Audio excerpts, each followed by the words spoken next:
Thank you guys. Returning, we are continuing on week 61 of the game. What would you do?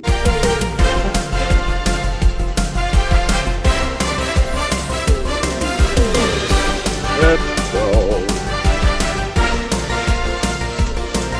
Hey, my brother's profile picture. Is that my brother? Hold on. That's not my brother's username, though. King Redacted? Did you change your name, or did somebody take my brother's profile? Maybe it's my brother's wife. I don't know. Anyways, welcome. We're continuing on, and it is a lot of fun. I read anonymous emails, and Roach and you, the audience, get to give sound advice. You know? Oh, it is my brother. Okay. Did you change your name, bro? What the fuck? That's weird. That's crazy as hell. Okay. First one is titled, Am I Wrong for Trying to Help God Help Me? Whoa, we're starting off on a deep one here. Mm-hmm. Okay, I'm going to reread that. Am I wrong for trying to help God help me? Hey, Tech and Roach. Wow, this is long. I really hope y'all can help me out, because my head and my heart are in two different places right now, and everybody around me seems to be giving advice that sounds good in theory, but doesn't help me when reality hits my bank account. So here's the deal. I'm behind on rent, and if I don't come up with the money soon, I'm facing real life homelessness. I don't have my cousin said I could sleep on his couch. No backup plan, nothing. It's just me and the clock ticking. I've been stressing, brainstorming, doing math like a mad scientist, trying to turn stress into cash. And every time I talk to my friends or my family about it, all I hear is, stop worrying. Just put your faith in God. Let go and let God take over. You're trying too hard. Trust that it's already been handled. Now, don't get me wrong. I believe in faith. I'm not knocking anybody's spiritual advice. I want to trust in God fully. But when my landlord gives me the same look Thanos gave the Avengers right before snapping. Thanos. Okay. Right before snapping, I lost place because I was not expecting that. It's hard to sit back and just trust. Right. Here's where the dilemma really hits. If I go all in on faith and I don't hustle, I feel irresponsible. If I hustle like crazy, everyone tells me I'm blocking my blessings. If I sit still waiting on a miracle, I might be sitting on the curb too. So Tech and Roach, what would you guys do? How do I balance trusting God and actually doing what I can so I don't end up sleeping in my car? Is there a line between faith and foolishness? Is it wrong to pray and hustle at the same time? I know it's a lot, but I could really use your guys' advice. Love the show. Wow. Okay. Is it wrong to pray and hustle? And hustle. Ain't that what you're supposed to do? Yeah, right? I agree. Yeah. What's your advice on this, Roach? You get what he's saying. He needs the money. He wants to believe, but to just sit there and be like, God's got me, and rent's due in 4 days. What's your advice on this, Roach? This is a difficult one, I think. Depends on if it's an illegal hustle. Okay, let's see. Little Mo says, yes, Aaron, what's good? Okay, that depends on if it's a legal hustle. Trust he will give you the opportunity, believing in yourself to get up and move and make the difference. Okay. What do you think on this, Roach? I mean, doesn't it say, what does it say? Prayers without works, right? You can't just pray and, real talk. You have to be doing something, and then that's how your prayers get answered. You can't just. That's like people praying to win the lottery. Real talk. I agree. Yeah, I think that phrase or that saying, put your faith into God and don't worry about money. I think it could be misleading to some people, like you're saying. Yeah. Some people might take that literal as, man, it's due in 4 days, and they just pray every night and think that it's going to just be in their bank account like like it's a magic trick. And I don't No. think that's what it meant by that. No. If I'm going to be doing any praying, I'm going to be praying that God puts me in the position as I'm hustling to get this bread. You feel me? Show that my me hustle the right isn't in direction. vain. Straight up. So, there you go. Yeah. So, that's what I think. That's what my brother's saying too. I agree. Aaron says, I feel the most faithful after succeeding from a good, hard day's work. Yeah.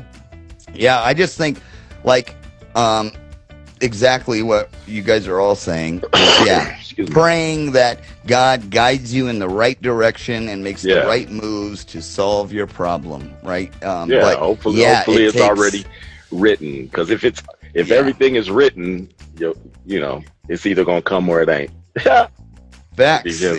How deep you want to get. But you have to be doing the work. Period. It's like how you gonna be a basketball player and you ain't going to the gym. You praying to be a pro basketball player, but you don't go to the gym.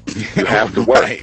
Yeah. So what you would be praying for is the strength to put in these extra hours. You feel me? The guidance to send me in the right or send the right people into my life so that I can make these possible moves and But just to sit back and say, I need that hot 2,500, God. I'm gonna while I'm watching YouTube, I'm gonna watch the Little Rascals. I know you got me. You got me. Little Rascals.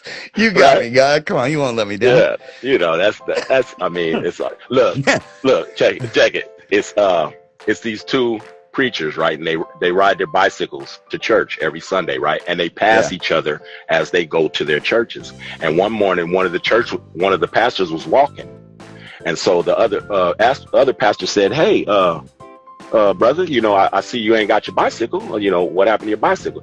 He said, "Man, I think one of the people in my congregation stole my bicycle." And so the other preacher said, "I got an idea on how you can get your bicycle back. What you do is next time you doing your sermon, you say the 10 Commandments, and when you get to thou shalt not steal, whoever stole your bicycle will feel guilty and return your bicycle." So that next week, they were riding the bicycles.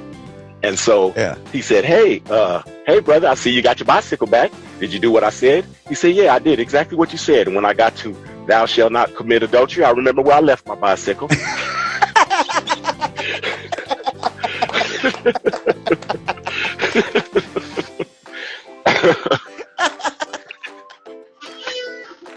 Damn, dude.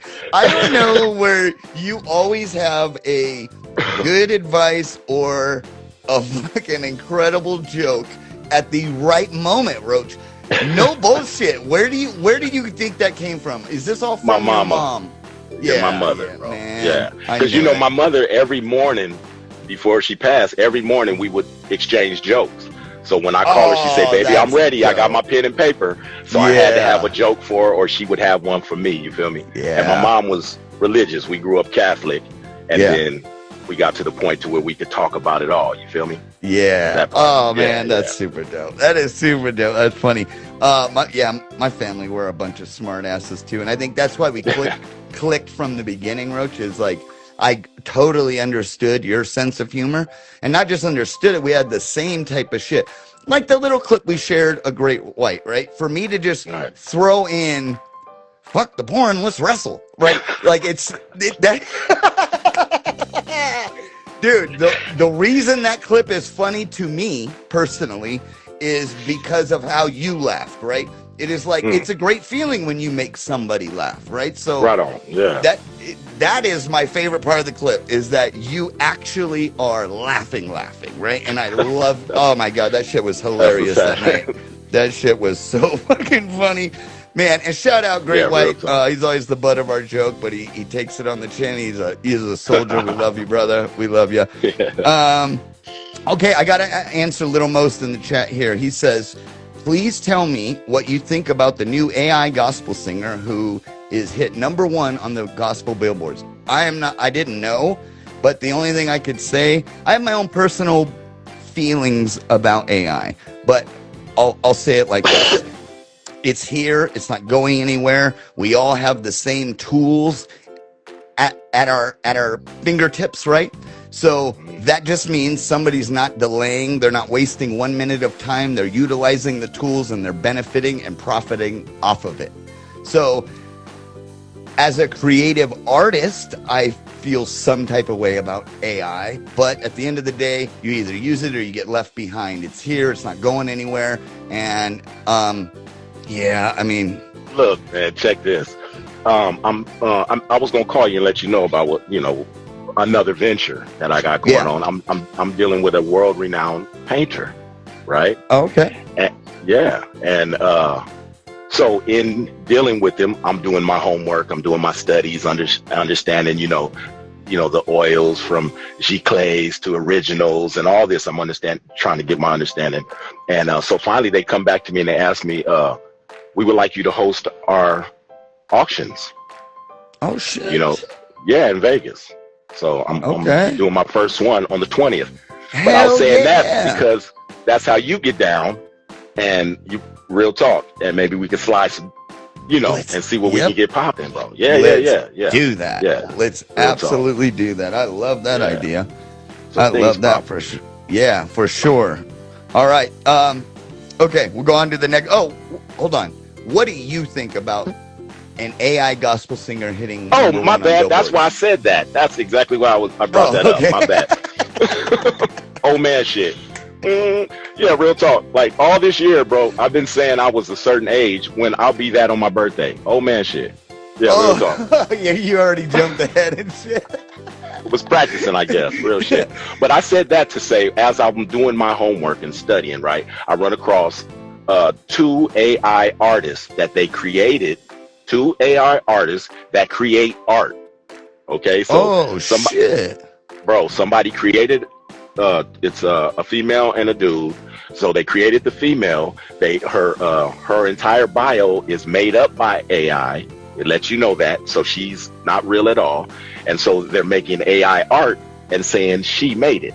Okay, so it's a certain style to it, and they're selling these pieces like $2,500 a piece. Prince. Real Prince? Prince from a non-real bring originals, bro. What? Come on. But what you want to do is you want to do them both. You want to have the original and then maybe do 2 giclées, you feel me? Or 10 giclées, you feel me? And touch on those. Yeah. So that way they're still blessed by your hand. Come on. Oh, man. Yeah. Oh, I love it. I love that. Man, that is wild. That is so wild. Okay. Let's go to the next one here.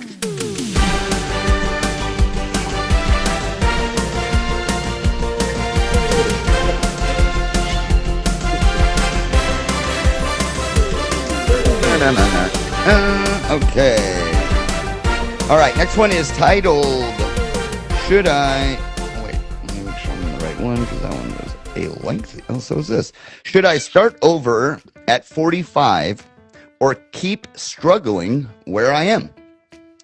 Hey, Roach and Tech. I've been wrestling with the decision for months, and it's finally gotten to the point where I need some outside perspective. Not the bro, just follow your heart advice that gets tossed around so free, but real advice from you guys. I'm 45 years old, been working the same job for 15 years. It's not glamorous, but it's not terrible either. It's been totally stable, or at least used to feel that way. These days, even with the stability, I'm living check to check like most folks out there. One car repair, one emergency, or one... I don't even... Probably like a medical get down. Yeah, like medical wow. emergency. I don't even know this word. I'll be real. Okay, then all the cards fall apart. So he's one car breakdown, one emergency. Okay. Yeah, my wife's family lives out east. Out there, everything is cheaper. Rent, groceries, gas, you name it. Every time we visit, I feel like I'm in some alternative universe where the dollar actually stretches.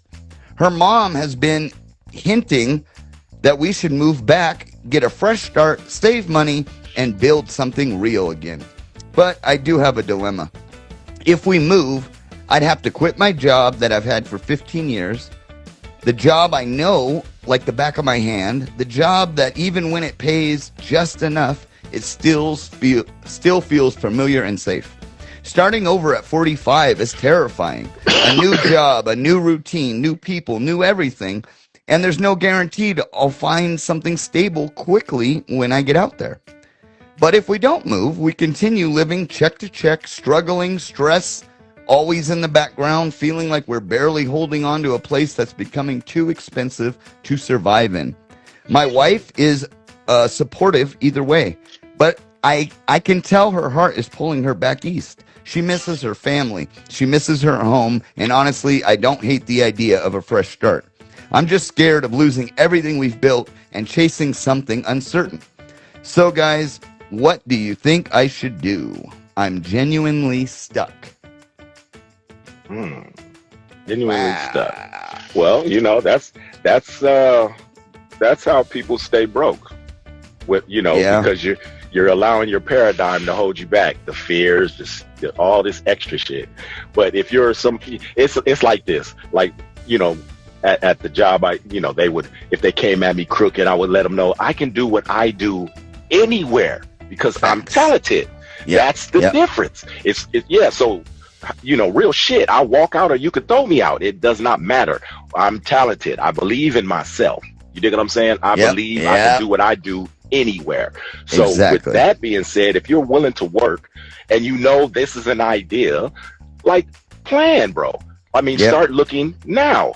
Real talk. You may be able to transfer that job from where here to there. Exactly. You dig? If you start looking now, you start planning, or if you don't plan for success, you're going to plan to fail. You know how that go? Yeah. That's just what it is. Yeah. No, I agree. I was going to say very similar to that, Roach. You just made me think of it. It does depend what his job is. But yeah, you got to believe in yourself and the skills you have. But for example, if this is just a wild example. If I worked in the cannabis industry out here in California for 15 years where it's legal, right? And I moved to a state where they have nothing to do with it.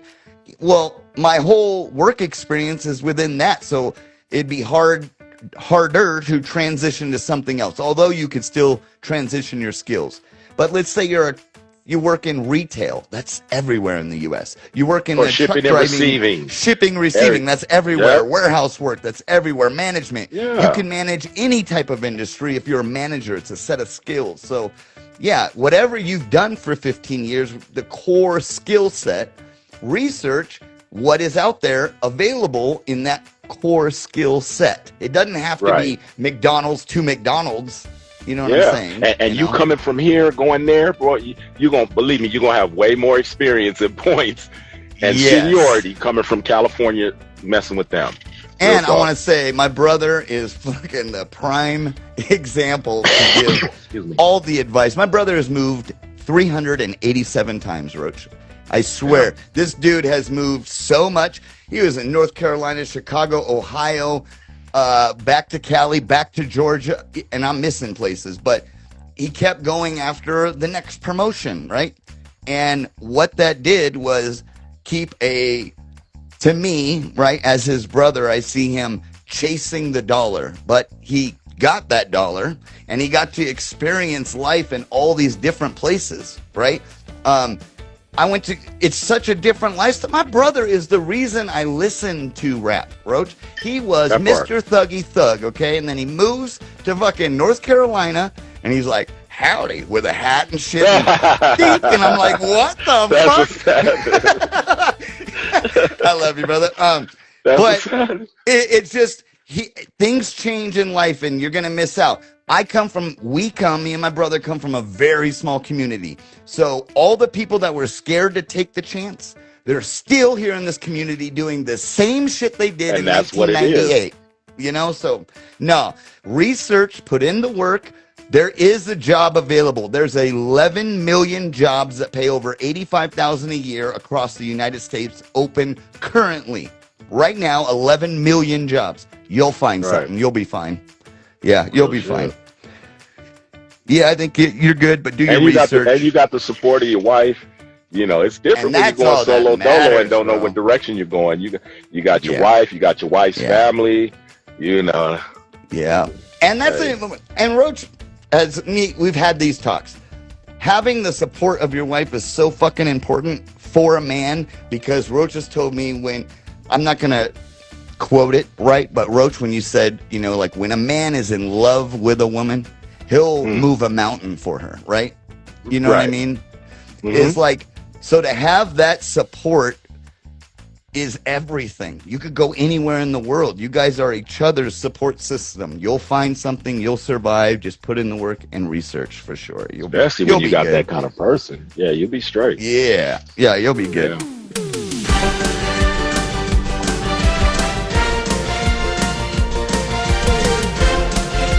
Well, shouts out to the wives out there and the soon-to-be wives. Yeah. Salute. Yeah, it's crazy. I just listened to, it just made me think of it. I did listen to this podcast today, in fact, of a very influential podcaster, has a very strong views on on everything, every subject. But Nick Fuentes, do you know who that is? Mm-hmm. Okay. Yeah. I was listening, he was being interviewed, right? And then he's basically just, in my opinion, kind of just shitting on women in a very slick way. And then the guy interviewing him said, have you ever been in love? And he's like, no. He's like, do you date? And he goes, no, I don't date at all. And he's like, you gonna get married? And he's like, nah, I don't plan. I can't imagine. Every guy that I know that's married has to say, oh yeah, I'd love to go to the game. Let me check with my wife first. Right? So he's like, nah, I don't need to check with anybody. I'm my own, right? Well, the host said something I thought was really cool, that he said, you know, women are like a miracle creature. When you are in love, all you think about is that woman. You can't think of anything else, right? And then you would do anything to provide and protect for her. For you to never feel that feeling is, you're missing out on something, right? You're going to be missing out on something major. Well, you're speaking on what you don't know. It's easy to say, I don't like this, or I don't like it. You know, I've never eaten this, but I don't like it. So how can you truly say you don't like it if you never taste it? Yeah. So, I get it. So he's that youngster is like, you know, what we had before, as far as, you know, what you would call them? We call them coconuts. So he's like a coconut for them. So now he's saying things that other people he says some wild he out of pocket. Shit, Roach. Yeah, especially for a Mexican cat. Like, right, you know, dude, that fool says some wild shit, dude. Wow. I cannot believe it, man. Okay, next one's titled, rap music versus no rap music. Are we ruining our kids or overthinking it? I need y'all to settle a debate in my house before it turns into a full-blown Cold War. I'm writing in because me and my wife cannot agree, and I mean cannot, on what kind of music we should allow our kids to listen to. We've got 2 kids, 9 and 12, and music is becoming a bigger part of their lives every day. Streaming apps, YouTube, TikTok, it's impossible to avoid. Now here's the issue. My wife says all music is fine. She grew up on everything, rap, rock, R&B, punk, metal, and she turned out just fine. She believes music is just expression. And as long as we talk to our kids about real life consequences, they'll be okay. I disagree hard. I think rap music, at least the mainstream stuff these kids hear, has been one of the worst influences on young people over the last 20 years. Violence, drugs, disrespect, over-sexualized lyrics, and it's all normalized like it's nothing. I don't want my kids growing up thinking that there's a standard for life. I don't want them repeating lyrics they don't understand or idolizing the wrong people. I told my wife I don't want rap played in the house at all. She told me I'm overthinking and overreacting. Now we're stuck. I don't want to be in this I don't want to be this out of touch parent who bans everything and ends up pushing my kids towards it even more. But I also don't want to just sit back and pretend the lyrics don't influence young minds. I see it every day in society. My wife says the kids should explore music and express themselves. I say we need to protect them from certain things until they're old enough to understand. So I'm genuinely trying to do what's best for my kids, but this debate has us both heated. What are your guys' thoughts? So the kids are 9 and 12? 9 and 12. That's what's up. I mean, you got to understand it. I mean, you know what I'm saying? I understand what the dad's saying. He has but points. all rap isn't like that, for one. Facts. All rap isn't like that. Two, as soon as you start talking band, then you build curiosity, and now you don't have no control over them listening to NWA at school or with the other friends. You don't control that. I think you listen to the wife and go with that. At least be able to talk to your kids, to be able to break it down and give them an understanding of what it's really about. Yeah, because that's what you're gonna do. Ban movies? Come on, bro. I know it's in everything. There are movies worse than rap records. Facts. And those rap songs that are hits are also in the movies as the soundtrack too. So I get what you're saying, Dad. I actually agree with a lot of what you're saying. I only listen to rap, to be honest, and I'm just trying to be real. I think there is a lot of garbage out there, a lot of garbage lyrics, but Roach is totally correct. I think a phrase or a common thing for my neighborhood was the preacher's daughter was the worst. Because because she couldn't do nothing, right? So banning things only made her more rebellious, right? I think that could be possible in your household. So I think that I don't know, but I think the best approach is allow them to listen to whatever. And when you do hear these songs, communicate with your kids. Sit down with them. See if they understand truthfully the lyrics that they're singing along with and what the meaning is behind that. And and instilling moral values within your family. Those values, the difference between right and wrong, you instill in your children from the day they're born. So, I think allow them to listen to whatever, and just having that open communication, maybe. Because to this day, I still listen to the West Side. Oh, okay. Oh my God! Look at us, bro. To this day, still listen to West Side Connection. I love it. Yep, and some Brad Paisley. Listen, teach them to appreciate art, but imitate your examples you set. Okay, good advice. Yeah, right on. Breezy, what it up, DJ? Yeah, because the wife said it exactly how she real talk. Yeah, she's fine, right? And it's man. There is truth to that, Roach. You do understand. You don't, man.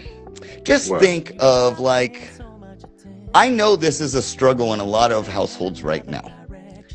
That, let's just say, you know what, I'll just say it. White parents have little Billy now dresses in baggy fucking pants. He's disrespectful. He doesn't listen, talks back. He gets bad grades. He ditches. All he does is have headphones on and rapping Chicago drill music about gats and guns and shit.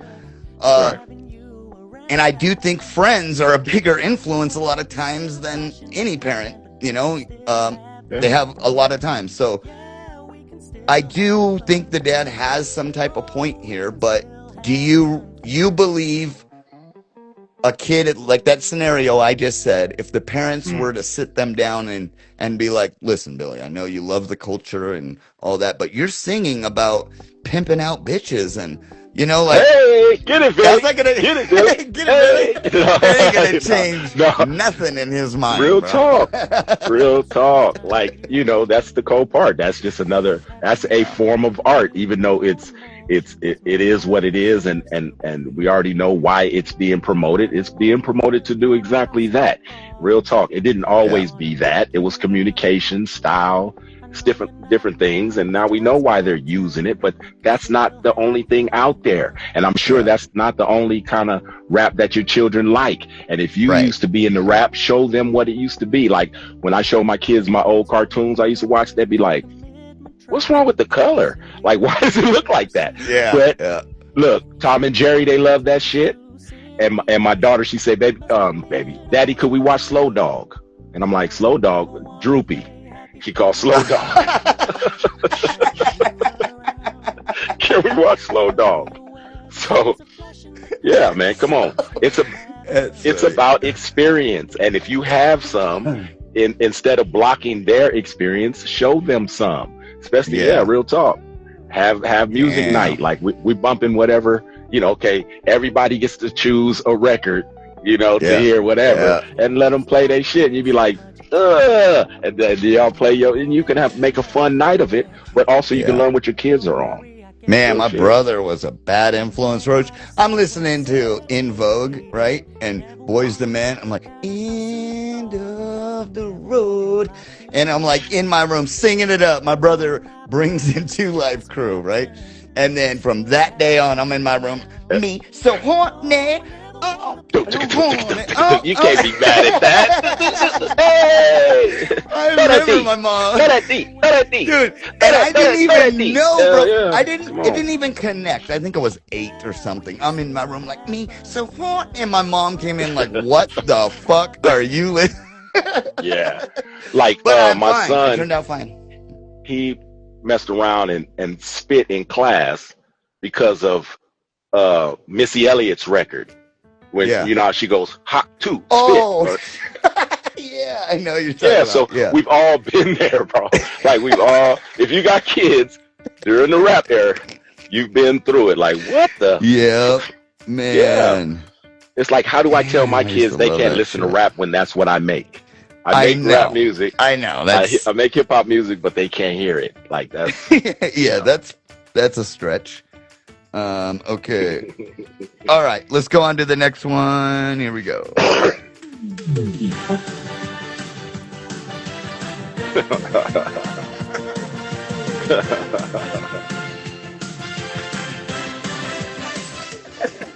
Oh man, I remember all of it, man. I had such very fond memories. When my brother showed me Dr. Dre and Snoop, we were going to a football game, right? And he's trying to pump me up to go to this game, and he put on Dre and Snoop, and I'm just like, what is this? And I was fucking, bro. Let's go fuck up so high. I was ready for some football. Let's go. Next one is titled, Are We Too Old to Have a Baby? Or Is Now Finally the Right Time? Hey, Tech and Roach, I never thought I'd be writing in, but here I am. I've watched your show for the last couple years, and I love your guys' personality. Thanks. I'm hoping you two can help me make sense of something that's been heavy on our hearts. I just turned 48, and my wife is 41. We've been married a long time, and for most of those years, having a kid was always in the one-day category. We were grinding, building careers, paying off debt, trying to get stable. Life kept saying, not yet. But now, for the first time ever, our house is paid off, finances are stable, and emotionally, we feel more grounded than we ever did in our 20s or 30s. It finally feels like we're ready.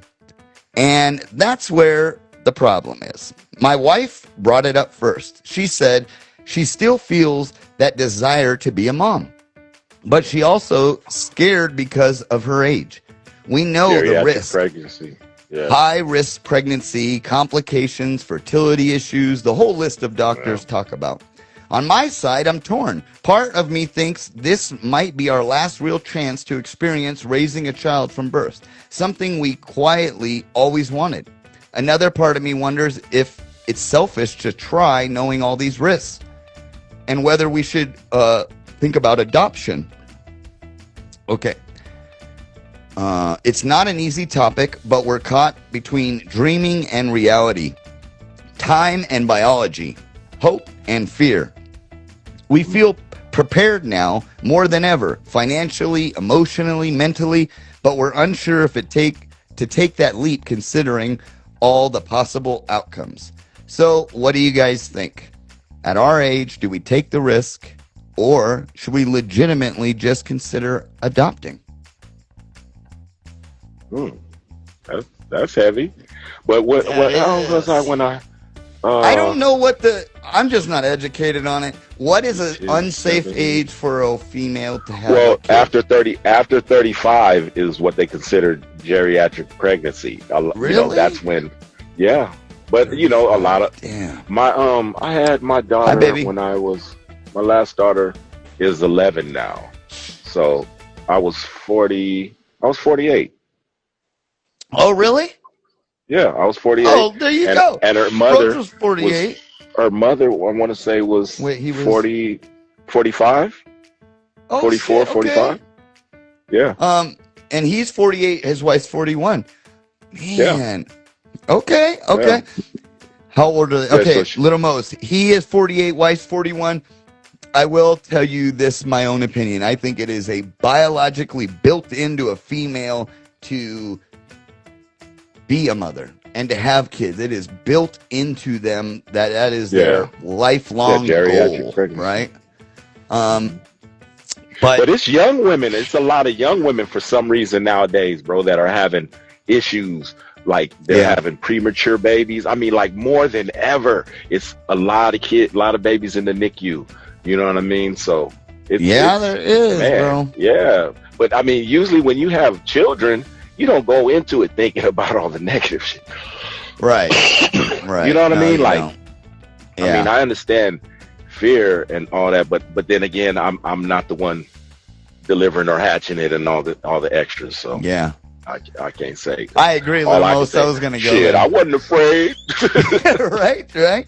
Man, I just think you guys have dreamt of this and you waited for the right time and all this. And I do think it is, like you say, this may be your last chance. So just my opinion, I'd say go for it. You're not too old. You're financially stable. I think the benefits the joy of being a parent is you can't even express that. Nobody can express that love that you have for a child. Right. I don't think. Well, I can't. I'll just speak for myself. I can't express truthfully how I feel inside when I see my child do something like super cute, where you just like fall in love with them, and you think, damn, I can't even. You want to wrap them in bubble wrap. You don't want anything to happen to them, right? So I think, I don't know, the joy of it, seeing them as they grow, mature, become their own person, independent. I think there's so much satisfaction in that you can't buy. You're missing out on something. So I'd say go for it. You're 48. You live once. She's 41. Go have yourself a baby. Yeah. Hey, you know? I done been to a few graduations. Real talk, like, and it's that part too. But you know what I mean? Like, like you'll have the baby, older, and the baby will be young. But when the baby gets about 18, you'll be up there. You feel me? Yeah. But those, I don't know. That's just too much extra thinking about extra stuff. And you feel me? Like, I don't know. Like, I don't never go into anything thinking about the bad shit. You feel me? Like, I just don't. I don't. And if bad shit should happen, then I deal with that. But I don't. I try not to go into it. You know. Do you think this would be hard, difficult, weird way to ask, but the love of your own child is your biological child. When you adopt, even though that people say, no, I love them and I love them, do you think it's the same satisfaction of adopting a 8-month-old baby and raising that child till they're an adult, the same satisfaction you would get as if you gave birth to that child and raised it to an adult? Do you think it's the same love? I think it can be. Yeah. I think it can be. Real talk. I do. Okay, I got you. Mo? Yeah, because my grandsons, they were in the NICU for a year, bro, for over a year. Wow. Mm-hmm. Damn, that's crazy. That's a long time. Yeah. Whoa. Damn. But they made it out, and now now they're about to be 3 years old. So that's it's a wild look. But I don't know. I wouldn't go into it with the negative get down. I would check all my, not just Campbell's. Man, come on. Remember, I'm not gonna say what happened, but remember when we were wearing masks during that little era? Yep. Bro, that's when they start putting that shit in, and it's not just in the soup, bro. Oh, listen, no, go everything. to Whole Foods, Sprouts, Whole Food and Sprouts. If you guys don't believe me, please go check this out. Whole Foods, the healthy store, right? And Sprouts, where I'm at, all health food. Go to the frozen section. Any food you want, turn it over and look at the fine print at the bottom where it is produced. Then it says bioengineered meat. All day. And that is your healthy places. Go check it out. You don't believe me? Go research yourself. Come on now. Yeah, there's bioengineered. Listen, I just got back from Vegas, and I'm telling my aunt about it, and she's like, "What? Let me see what I got in my cabinet." She got she got the Campbell's chunky clam chowder and shit. Bam, it's in there. She checked a few other things. It's in there. Boom. My potato chips I was eating. Bam, it's in there. I'm like, whoa, that's cold. That's crazy. It's in everything. But it's not in everything. Not everything, but it's in a lot of things. So you definitely want to go back to reading your labels. Yeah, because that shit is getting out of control, man. It's crazy. Oh, that is crazy to just grow meat, bro. Nah. I mean,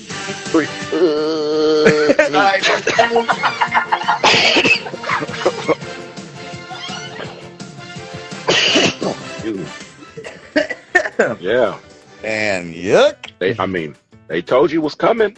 Yeah, and the cool part about it is people complain and say, "Oh man, that's not fair." But the rule is we have to tell you it's on your. If you don't read it and know what you're putting in your body, that's not on me. That's on you.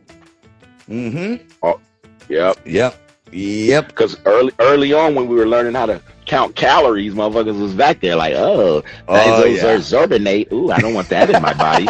You feel me? Now they just stop reading the back of it. You feel me? Remember the dryer? I think it was dryers. Some ice cream where it's like, my ice cream has benzodihydramine, and the other, and it's a little kid that reads vanilla milk. That's all that's in us. That's all that's in mine. Yeah, man, there is some wild shit. I mean, you just got to think. Everything is commercial. It's money, right? It's profit driven. In the old days, we were hunter gatherers. You'd go kill a deer, and that deer wouldn't last for 2 weeks, right? You didn't have a refrigeration. You kill, ate. Then you had to make things last and make it stable on a shelf for consumers. So they had to add chemicals to make it. If you look at bread in France and you look in bread in America, they are completely two wildly different things. That's totally what Brad used to say. He's like, the bread here is shit. I don't like American bread. The bread there is shit. Yeah, dude, it's trash, man. I love bread, but if you get real fresh baked loaf bread versus like Wonder Bread is like, there's nothing more American than Wonder Bread, bro. That shit will last on your shelf for 13 weeks. And it's soft as a fucking pillow and shit. Yeah, that's horrible for you. Horrible.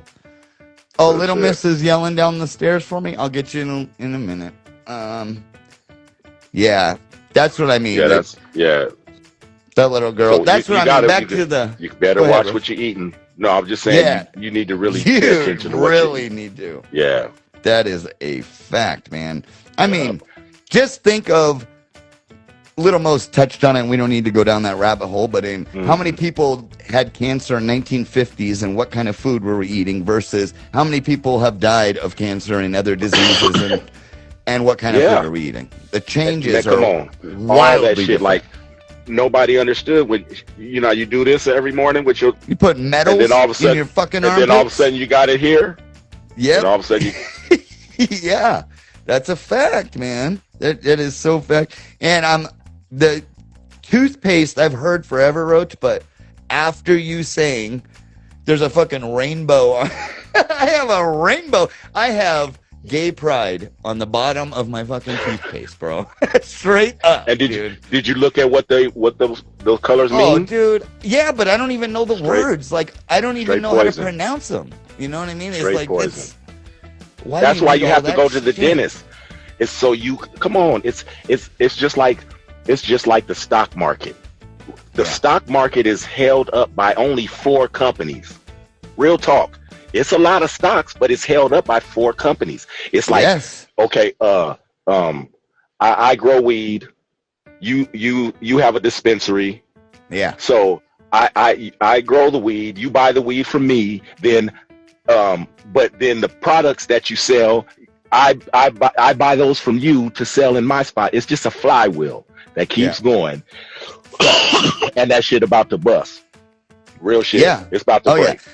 Yeah. And I mean, everything in life is a business, right? So, Tonka toys. When I was a kid, they were made out of metal. And that Tonka toy I have to this day, I'm 45 years old. Tonka Tough. And Tonka toys almost went out of business. And what they did was revamp, stop making them metal and durable. They made them plastic so they break. So you had to come back next year and buy Little Billy another dump truck.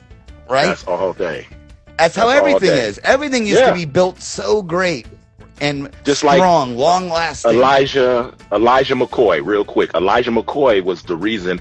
He's the reason why you have autonomous robots and they can operate like that. He made like an oil like pump when the trains, they used to have to pull over and oil all the parts as they were traveling. He invented the thing like an oil pump that would continuously oil the parts, right? Yep. So of course Ford and them started making them, but they made them cheap.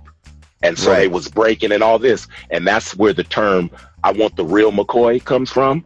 Oh, damn. Look it up. Elijah McCoy. Wow, the real McCoy. Oh, shit. Yes, sir. Wow, little touching black history for y'all. That makes so much sense, Roach. Yeah. And that's when Henry Ford, he has all the credit for creating the conveyor belt and that part.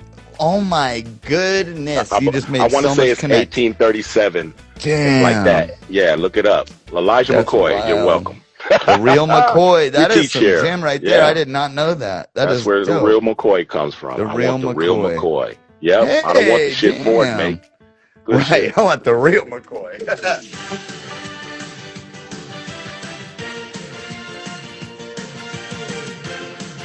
I am a raging turret. Okay. They robbed him. Yep, this is our last one, because I got to go get my son. Random question, Roach. Have you ever had a teacher call you and ask you to attend? Okay, my son's mock trial teacher. All right, I'm at work. It is 2:30 in the afternoon, and I see the school calling me, and I'm like, well, wonder what's up. Hello? He's like, hey, Mr. King, this is so and so, your son's mock trial teacher. I'm like, yeah, what's going on? He goes, Wednesday, we have it's like semifinals up in Victorville, and this might be the last time he is in the defendant role, and he would really like you to attend. And I said, oh man, I would love to. The problem is, I work, and what time's it start? And he's like, 5:00. And I go, oh, well, there's the problem. I don't even get off till 5:30. I just came back from a week's vacation, so I can't now just come back and then request to leave early 2 days later. So it sucks, but I really want to go. And he goes, this dude gave me the most guilt trip, Roach. I couldn't even believe it. I feel bad, but I can't make it, man. And he says, we don't get this time back. And when our kids graduate, we're going to look back at life and wish, you know what? I should have attended that mock trial and let my son know that I support him. And I'm there for him. And I said, I understand, bro, and I agree with you. But I also have to have a roof over our head, right? I wouldn't, if I go to this event and I support him and then we're homeless, it's not really a good dad, is it? So I get it, but I can't do that, right? I'm not joking. 10 more minutes, Roach, of 22 different examples of okay, because, I pulled him aside and I asked him, would you want your dad to go to this? And every time I talk about you to your son, do you know that he lights up with a smile? And I said, wow, that's awesome. And he goes, he loves you so much. And I asked him, do you want your dad to attend this? And he told me, yeah. And he told me that he wants me to ask you. And I was like, damn. Well, I wish I could. I cannot. My job will not. I was just, wow, dude. Now I feel like shit. Sorry, buddy. Well, I mean, like when he said, when I speak about your dad and he lights up, it's because I support him. I support him in everything he do. Real talk. Yeah, see, just that's like what he supports me. Said back. You know what I mean? Just you like know he what? supports We need me. the little, like a little Roach button. So it's like you're in a situation and I'm like, hey, Roach, I need a walkie-talkie to Roach. Roach, you wouldn't even believe this teacher right now. And then Where you at? Well, yeah, give me advice. I'd say, you know why he lights up? Yeah. because I support everything he does. Damn right. There you go. Real shit. Good one, Roach. Now I feel a little bit better. All right, last one says, should I become a full-time caregiver or keep my job? Hey, Tech and Roach. This is for What Would You Do? I'm 33 years old, working a stable job I actually enjoy. But 2 months ago, my mom had a major stroke. She can walk and she can talk, but she needs help almost 24/7 with cooking, bath, medication, driving, everything. My siblings live out of state and immediately assumed I'd be the one to take her in permanently. They said, you're single. You don't have kids. You can handle this. They even made a group chat without me discussing the plan. If I move her in, I have to quit my job and become a full-time caregiver. I love my mom, but the pressure feels unfair. If I say no, I feel like I'm selfish. If I say yes, I lose the life I've been building. What do you guys think I should do? I'm stuck between duty and my own dreams. Thanks. Man. Yeah. Well, being a fair full-time caregiver is still you get paid for that. Oh, do you? Yeah, you get paid to be a caregiver. Okay. And you'd be taking care of your mother. Yeah. So you think, I think, it may feel unfair because you're single and all your siblings say, but this is your mom. You do live close. So if you're talking about like, no, life isn't fair, but what is more feasible, somebody to ship your mom to another state, to another sibling, to fit in a house that is already full with a whole family and there isn't an extra spare room like there is in your house, or, so I get what they're saying. No, so here, a few things. If you know already how me and my mom was, so mom's coming to stay with me. All right. Oh yeah. So if mom comes stay with me, real shit, and you guys all agree that I should be responsible. Real talk. What we're gonna do, because of how I'm working and whatnot, we're gonna check on mom's insurance and see if mom could get a nurse to come through on a daily basis and take care of her. I'm here during the nighttime. I can rock the night shift, but when I go to work, and all you guys help pay for it. Straight up. Facts. Yep. Okay, all you guys that's the question I did have. Okay, if she took on the role as a caregiver, she would be getting paid from like what, the state government, some shit? Yes. Now, can you utilize that money and not take it yourself, but use it to pay a nurse to take care of my mom? No, because the nurses would be the caregiver. And that payment to the caregiver would have to now come from you instead of the state? Yes. Unless her insurance will cover a nurse to do that. Got you. You feel me? That's why I said check her insurance, see if a nurse, if it's, if they have it to where a nurse, could come and take care of her on a regular, or if see how much it's going to cost for you guys to pay for a nurse to be there from the time I leave to work until I get off. And then you get home, and I think that's sound advice there, Roach. Then she doesn't feel like she's losing out on her dreams that she's building in her career. I think that is that's a good solution there. Yeah, because that's what when me and Brad was, running. Yeah. everybody thought I was his caregiver. And I'm like, no, this is my business partner. And then eventually I was like, Brad, shit, I'm doing everything. You know, we might as well I am your caregiver. put the paperwork shit. in. Yeah. Yeah. And hell that was, yeah, you could do that. Damn. Yeah. Okay. Yeah, that's what I would do. So that way now, I mean, since you guys made the chat and talked about it, I hope you guys discussed in the chat how we could cover, how about this idea? I know you guys didn't bring that up. So that way mom can stay with me, but somebody, you know, somebody with all the skills, you feel me, with the nursing skills and all this. Yeah, that could be there. Real talk. That's good advice. We all gonna pay for it. I pay a little less because she lives with me. You dig what I'm saying? Yeah. So so you guys are going to be paying the bulk of it on the nurse.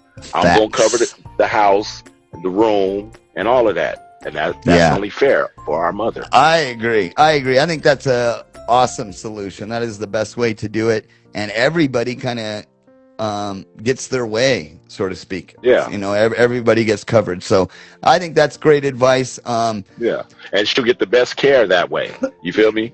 Real talk. Yeah. If you guys don't know, just like on here, Kingtv, same thing on YouTube.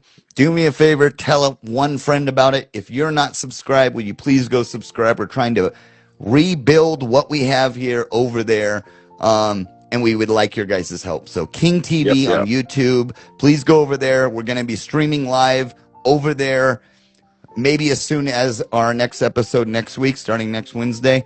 But yeah, go over there. Now, if you're over there already and you've seen these shorts, I'm really pumping the shorts because everyone's attention span is like 2 seconds.